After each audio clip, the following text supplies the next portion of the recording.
Today's first 2022 episode of Lone Star Lawyers on the Varsity Podcast Network is brought to you by Varsity Search. Varsity Search builds great teams by connecting lawyers in Texas with career opportunities at small and boutique law firms. So if you're thinking of making a move or your law firm is looking to hire, please go to varsitysearch.com and book a time to visit right into my calendar. Varsity Search, building great teams. Hey everyone, Daniel here back with you on Lone Star Lawyers. It has been a couple of months since we were last together, and I apologize for the gap in the release of the episodes. A number of things kind of collapsed on one another for that to happen.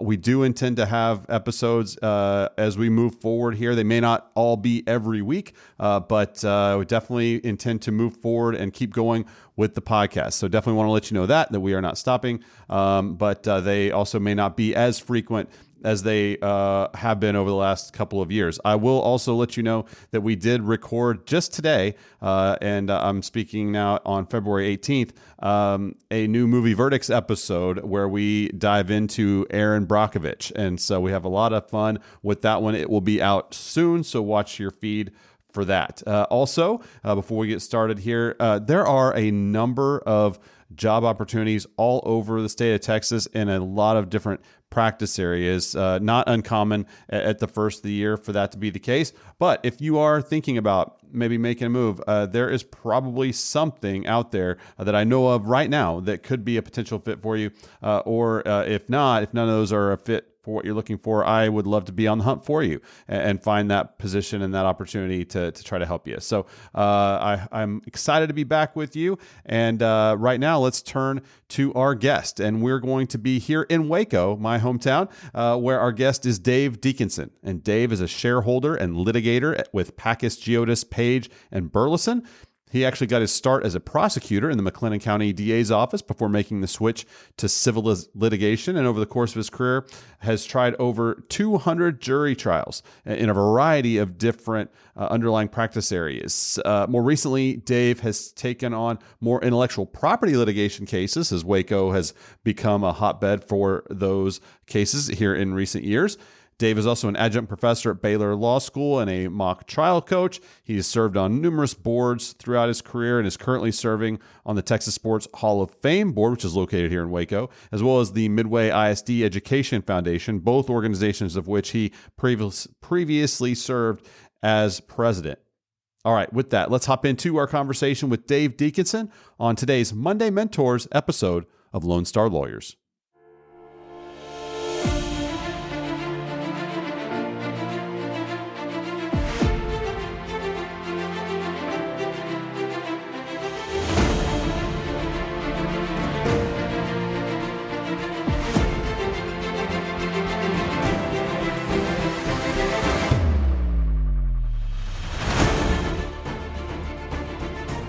All right, Dave Deaconson joins us right now. Dave, thanks so much for taking time to come on the show with us. Hey, my pleasure. I look forward to talking with you, Daniel. Well, I'm looking forward to talking with you as well. And for those that maybe aren't familiar with you and what your practice is and your firm, why don't you just tell us a little bit about that, and we'll start there. Sure, happy to. I'm with a firm called Pacus, Giotis, Page, and Burleson. We're in Waco, Texas. Have been here over 55 years. I've been with the firm about 35 of those years. Went to Baylor Law School, went to the DA's office, and then came over here. And I practice largely in the civil litigation area. Do a lot of different type of business-related litigation, but things that get you into the courtroom is what I do. Firm-wise, we have a heavy business practice as well. There's about 14 lawyers. Probably 60% of them are business estate, probate, business planning, that type of thing. And then the rest of us are in various aspects of litigation. Awesome. Thanks for that. And what are some of the things that are going on in your practice area or within your firm, within your clients, either maybe new developments within the law or just maybe something that is impacting your practice area or your firm's practices in particular? What are the things that are keeping you all up at night, or some of the new things that are facing you and your clients right now? Well, first off, with as a lot of folks are aware, with our new federal court district judge that has jumped on board the last couple of years, we've seen a heavy deluge of patent litigation coming through Waco. And so I've gotten involved in that in the local counsel realm, representing various clients and working with various outside lead counsel. My practice has taken a little bit of a 45-degree angle left turn in that I've incorporated that into my practice, which I never expected I would be doing. With COVID, we've seen a lot of employment-related issues come up, a lot of the uncertainty, Right. a lot of the mandate, non-mandate, what's best practices on how to handle, remote versus in-person workforce, that kind of thing. Sure. So that's kind of not only a trend, but also a concern on making sure you try to do it right and get it right for your company and your employees. Yeah, absolutely. So something that you mentioned there got me thinking, I talk to a lot of lawyers and candidates who are interested in doing IP litigation, but aren't quite sure if they, especially a lot of them don't have that technical background that is required for a lot of IP attorney positions, usually more on the patent prosecution side. But on the litigation side, I find it's a little bit split between firms that really want you to have that and firms that can teach you what you need to know on the IP side for each individual matter, but really just need litigators who are good litigators. And so I'm curious what you would say to lawyers who are interested in getting into IP litigation, don't have that technical background. How could they best prepare themselves to take advantage of potential opportunities to get involved in that area and to be successful in that area once they get there? One of the first things I would encourage anybody to do that is not already in IP litigation is to go out and read. There's some pretty good articles, basically patent 101 type of good legal articles out there, because it's got some nuances and some unique terms and some procedures that are not common to typical litigation. And so you want to get familiar with what Markman hearings are, what claims construction, why that's important, just the various terminology and how all that fits into the litigation process. And then the other good thing to do in Waco in particular is to go out and find out, and it's on his website, what Judge Albright requires, expects, and to learn and get familiar with kind of his standing orders and his order of process, if you would. And what about how COVID is affecting things right now? We're recording in the middle of January, but I'm curious as we're seeing this, we're in the middle of this Omicron wave and other things. How is that impacting the court system in McLennan County and in your practice with your clients? How are you seeing that play out? And I know it's always subject to change, right? So talk about that a little bit. If you'd asked me that about 3 weeks ago, I'd have told you a totally different answer. Right. Yeah. What I suspect, we're going to see an uptick, and they've already, for instance, we are limiting jury trials in McLennan County in state court only to criminal these first few months. I know in the 74th out in the Juvenile Justice Center out on Golson Road, Judge Coley's got a little different setup, but I'm not even sure he's going to do the jury trials yet. The other district courts are not. I know this week is a good example. They picked a jury, and 3 of their witnesses, before they even started, were exposed and tested positive for COVID, so they had to postpone that trial. Right. They're going to continue, but it's only going to be on the criminal side, probably till April. The goal is to open back up civil juries in April, and I expect that by April, we should be over this wave and hopefully easing back into as full of a courthouse practice as we can get. Yeah. You referenced a few of the courts around McLennan County. Talk a little bit about just the local bar here in Waco and in McLennan County and what it's like to practice here, and some of the things you enjoy about that. I know a lot of our listeners are all over the state, particularly in some of the larger cities around Texas, as well as some of the smaller communities around the state. But I'm curious to just hear your take on what it's like to practice here in McLennan County. I know every bar is a little different, every county is a little different. Talk about that. Well, one of the reasons I've been with my firm for 35 years is the local bar. I can count on one hand the number of lawyers with whom I deal in our local bar area that I can't trust. Very, very, very, very few. Most lawyers you see regularly, we fight over what we need to fight over. If somebody says, I'm going to do this, you know they're going to do it.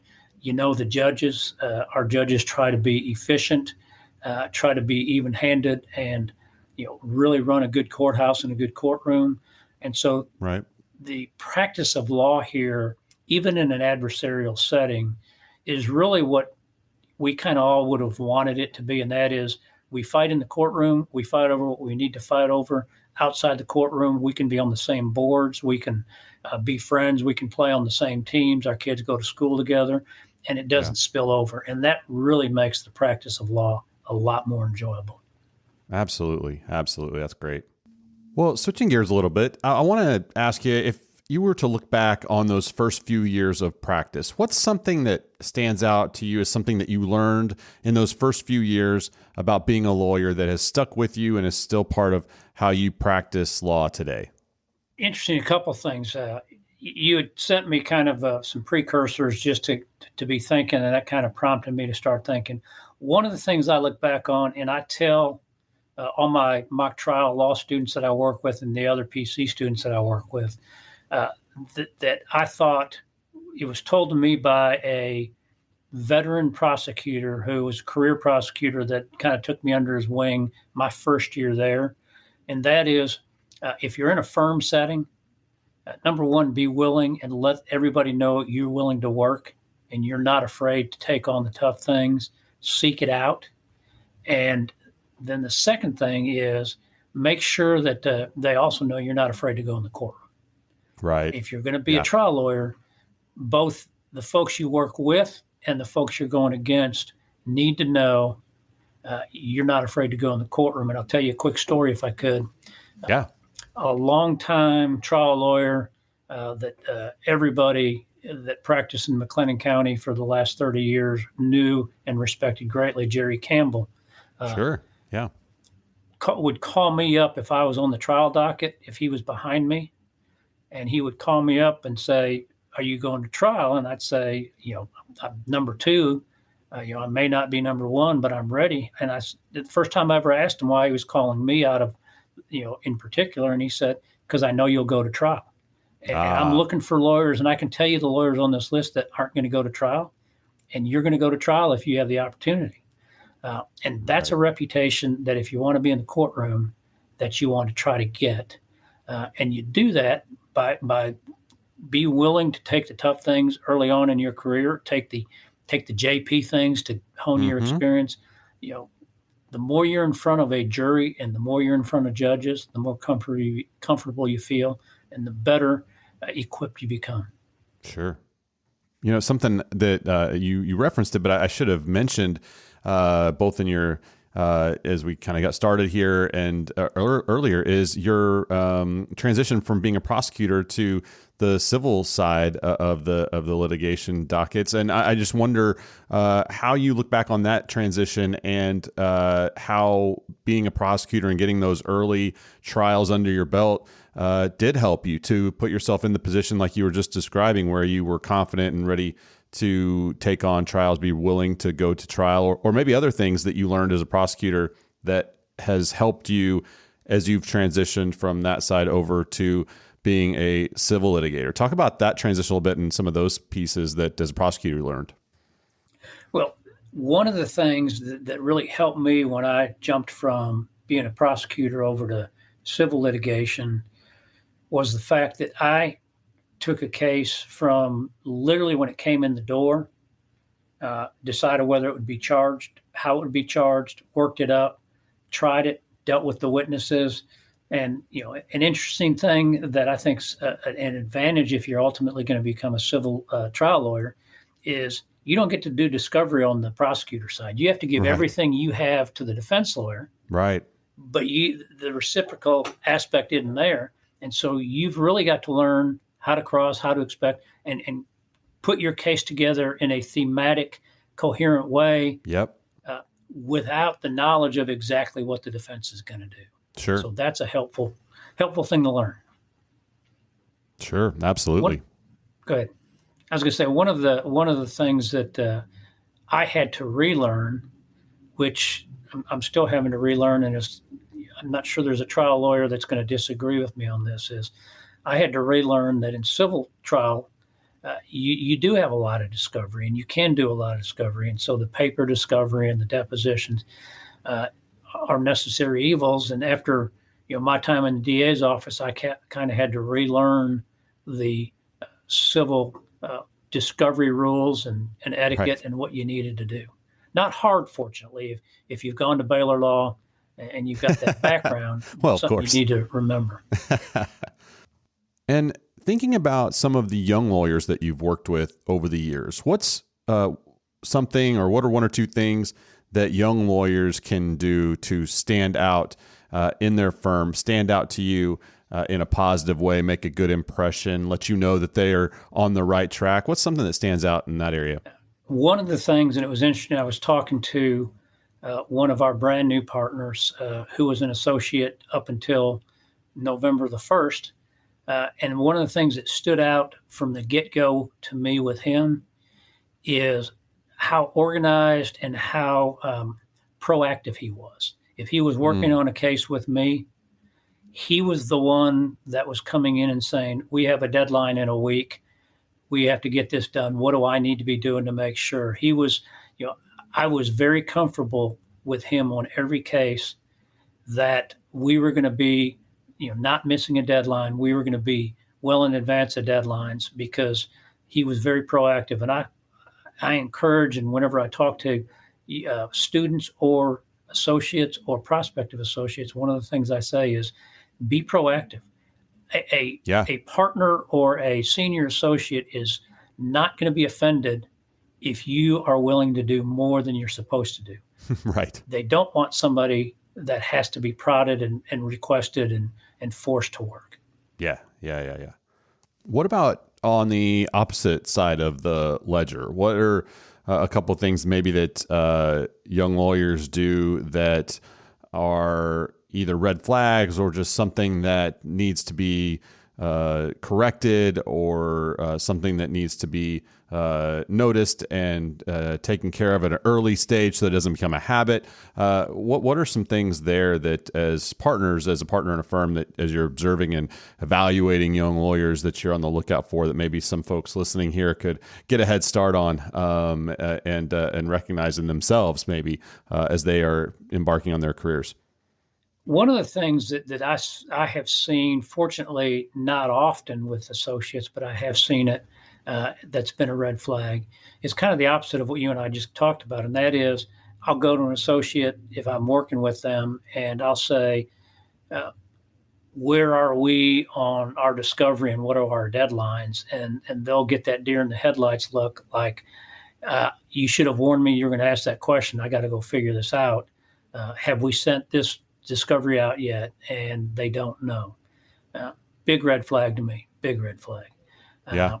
Another thing is if I'm in trial or going to trial and preparing, and I go to an associate that says they want to be a trial lawyer, and I say, judge has told us we need to brief this by 8:00 in the morning because it got raised. I need you to help me. And they go, well, I had plans tonight. I was going to eat dinner with my wife, or I was going to go to a movie. Obviously, and we laugh about that. Right. And I know work-life balance is important. But as trial lawyers, you're not in trial every week. Yes. And so right. it's not an expectation of every week. Right. But if you're going to be a trial lawyer and you're working with somebody that's in trial, they kind of need you around. Yeah. And one of the things that we talk a lot about here when it comes to the work-life balance issue is something that you were basically saying there towards the end, which is that you're not in trial all the time. And sometimes I think we get distracted by the idea that work-life balance has to be a constant balance. Like every week, every month, every day has to be in balance. Whereas when you're a trial lawyer, you're going to be in trial for, a lot of hours during that particular week or that particular month. And then in other months out of the year, other weeks out of the year, it may be that it's scaled back because you're not in trial. And so you can take that extra time off to do something or work on other things. And so it's not just, every day has to be in balance, but over the course of maybe a year or something like that is a better time frame to zoom out and look at how did I do balancing wise in those times I was in trial and those times I was out of trial or times I was working hard on a deal when I wasn't working on a deal. And I don't know, how does that idea sit with you in terms of the broader framing? Exactly. I mean, you've got to expect both from and I've got a spouse that married me when I was in the DA's office trying a lot of cases. So this is the life she's known for 35 years. So fortunately, she's been great. But she understands usually about the week or two before trial through about the week after trial. I'm just not going to be, much of a conversationalist. I'm not going to be around much. And she's adjusted and done well and raised two great kids because she also expects that when I'm out of trial and I've got that downtime, that's going to be time where, in essence, I make up and we get things done. We do things and I'm not always just out of the home working late just for the sake of doing that. Right. So I think it is critical to get your balance in there. And there's a way to do it. I mean, there's clearly a way to do it. Yeah. No, I think that's right. Something else I wanted to ask you about is the idea of when and how young lawyers should think about building their own business or their own book of business and client development and all of those types of things. Sometimes we think as young lawyers it should be just focused 100% on becoming the best lawyer and learning how to be a lawyer, and that should be the primary focus. And of course, then you're a few years down the road. Now you don't have any clients, and so how do you become a partner and that kind of thing? How would you talk to young lawyers about just the way they should be thinking about client development, business development, and issues around that type of thing? Well, I think you should start thinking about ultimately building your own book of business, bringing in your own clients, literally when you start with a firm. And I'm not saying you have to go out and do that, right? But how to do that is getting involved in the community, being on boards, being active in things that you enjoy, that you like. You're naturally, it's networking. I mean, building a client base is a lot about networking, a lot about people calling you because they know you and trust you. And then also it's, producing when you need to produce, but getting out in the community, getting involved, letting people know who you are, what you do, and letting people see you out there taking an interest in the community. I think early on in your career, you can do that. And ultimately, people start remembering you. They start seeing, well, he's or she's that person I served on that board with, and I remember she was a lawyer. Because as a common misperception about among us lawyers is we think everybody needs a lawyer all the time, and that's not the case. You may have somebody that I've had that I was on a board with 10 years ago, and the first time they need a lawyer, what they're remembering is, I was on and you were very active on this board, and you're the lawyer that I'm comfortable with, so I'll get the call. Yeah. And so I think community involvement, number one, I think we should do it as lawyers anyway. Right. But number two, I think it's very helpful. Yeah. Okay. I also do want to ask you about hiring. And when you're looking to bring on a new associate and looking at resumes, looking at, transcripts and writing samples and all of those things, what are some of the things that stand out and the things that you're looking for, things that are important to you or that you're prioritizing? What are some things that, as candidates, lawyers ought to be thinking about and trying to put themselves in the shoes of an employer who is looking at those documents and considering them for a position within your firm? You want somebody that does well in law school, and well doesn't mean you have to be in the top 10%, but you want somebody that at least has shown a trend. As we all know, sometimes you get slapped in the face your first semester or first quarter of law school, and then you're digging your way out. But if you see an upward trend, where somebody has started and has improved every semester or every quarter, Yeah. that tells you a lot because they've taken it seriously, and everybody can have a speed bump. Things that you want resumes, cover letters, things that aren't sloppy, things that Yeah. it's obvious somebody's taken the time. And it's surprising to me even today. We say that a lot, and you'll get some letters in, or you'll get some resumes in, and there's glaring typos or there's glaring errors on grammar that you just jump out at you. And Yeah. obviously, that's kind of important in what we do in our career. So, It is. Just take the time to review, have somebody else look at things. And then what I tell young lawyers is give me things that will be good conversation starters in an interview. Yeah. If it doesn't, don't tell me how great you are and, how I got the high A in this and I got the high A in this, and that's all I hear. Give me things that tell me a little bit about you, that also give me an opportunity to say, I see that you're interested in Texas history, and particularly in the Alamo. What got you interested? Right. Things that you then can you can expound on, and all of a sudden I'm giving you an opportunity to talk about something that you really have a passion for. And I'm asking that not because I really care about the Alamo or not. I'm asking to see how you respond and how passionate you are about what you claim to have interest in. Yes. So those things, I think, are put something on your resume that are really good conversation starters that give you the opportunity to shine in the interview process. Yeah, it's funny. We talk a lot about whether or not to put interests on the resume because recruiters and employers and law firms are actually, there's a decent split on whether or not that's helpful, beneficial, whatever. I tend to think, especially if there are interests that are unique or a little bit different or a little bit more specialized, maybe show a little bit of extra level of commitment on the person's behalf, that those are definitely worth putting on there, as opposed to something more general that kind of everybody could do, like watching movies or something like that. But yeah, it is interesting to see how people talk about the interests. Yeah. And I agree with you. The unique side and not the just typical sporting events, things Right. that, Exactly. give me something that really I can tell this person enjoys this.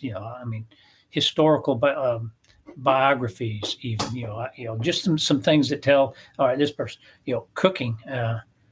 It's amazing, particularly after 2 years in COVID and what we've dealt with. Mm-hmm. A lot more people are interested in cooking. Just things that give you the opportunity to shine, if you would, to the interview or. Yeah, and I would also say, to make sure that anything you're putting on your resume, whether it's an older experience that you had or even on the interest side, be ready to talk about it and be refreshed if it's been a while, and be ready to talk about it because, I think anything on a resume is fair game in an interview. And sometimes I think people, especially if they haven't updated it in a while, or maybe it's been kind of just gradually updated over time, you lose track of what's on there.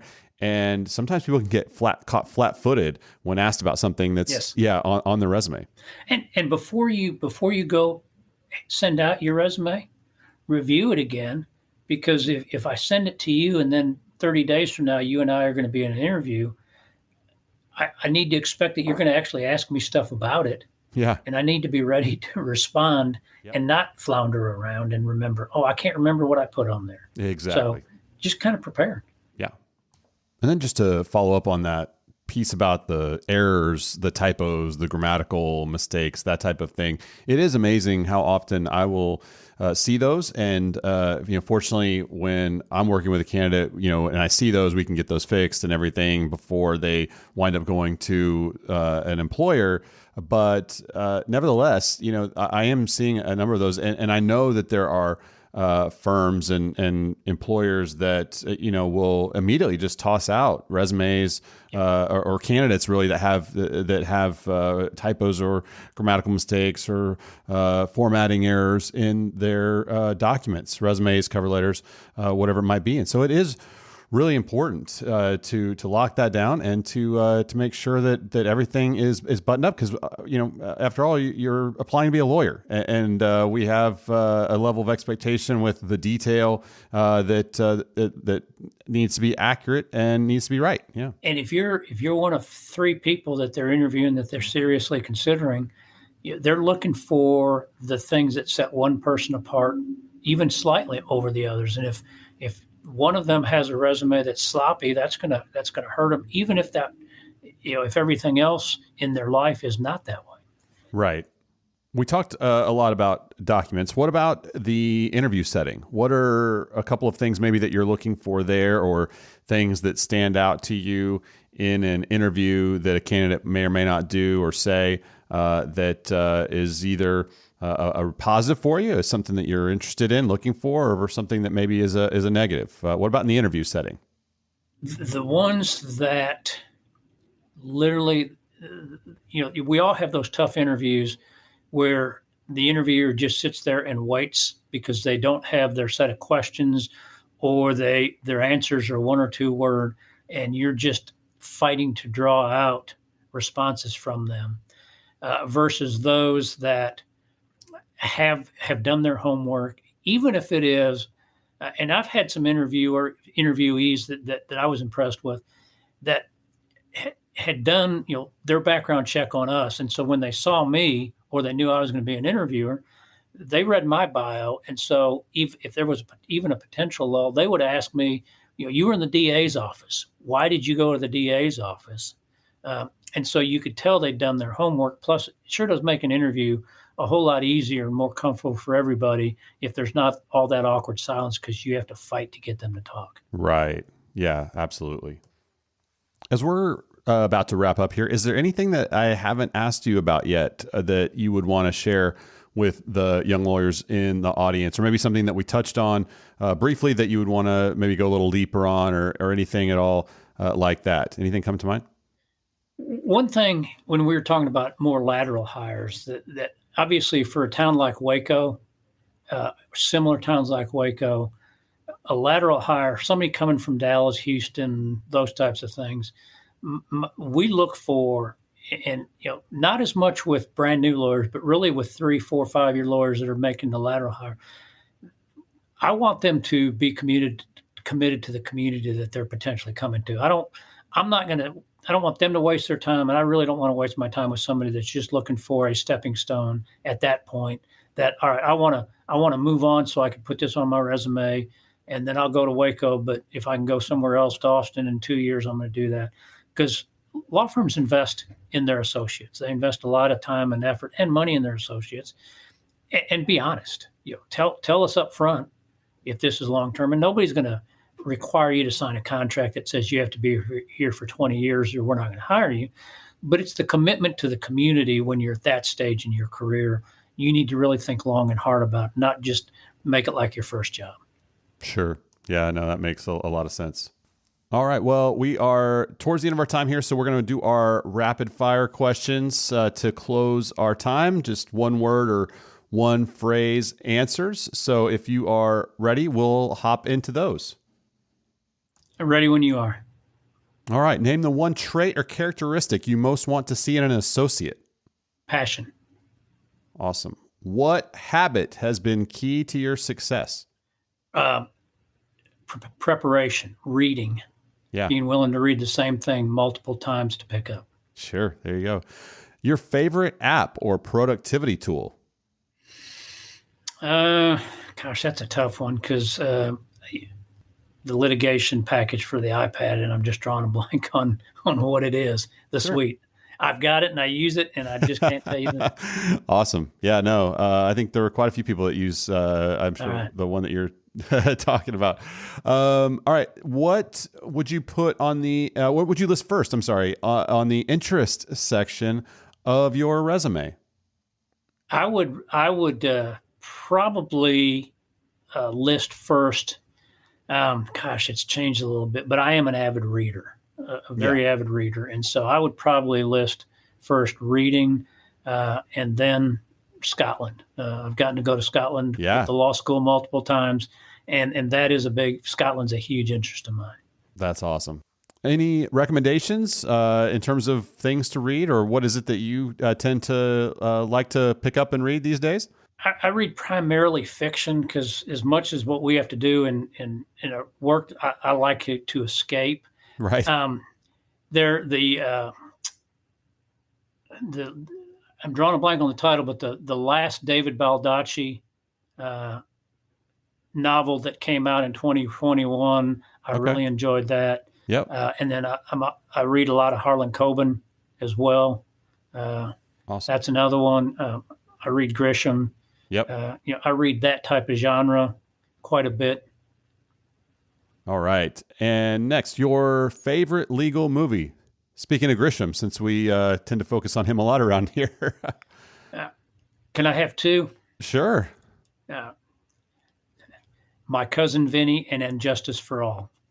Okay, so My Cousin Vinny, people are familiar with on this show. We've done that, but I'm not sure they would have be familiar with Injustice for All. I have seen it. I know what it is, but tell us a little about it.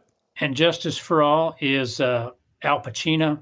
Al Pacino was a kind of a common criminal defense primarily lawyer, and he was dealing with a dad that had Alzheimer's in a facility. He was representing a judge who was on the side of being a little bit crazy and had a death wish, and just the common aspects of how the judicial system works and what's unfair about it and what's fair about it. And it was just an interesting take, and it stuck with me when I first saw it many years ago. Yeah, I think 70s, right? Yeah. Yes, I think it was like 78, 79 time period. Yeah, no, that sounds about right. It's a good one. People should check it out if they haven't had a chance to see it. So, well, Dave, thank you so much for taking time to come on the show with us. Really appreciate you being here. I know with your practice and everything you have going on that you're very busy, and so we appreciate you being here and want to wish you the best in your practice and with your firm. Daniel, thank you. Thank you for what you're doing. Enjoy it, and hopefully 2022 will be closer to normal than we've seen the last couple of years. I hope so as well. All right. All right, my thanks again to Dave Deaconson for joining us on the show today. If you enjoyed this episode, would you consider doing two things for me? Would you subscribe so you don't miss an episode?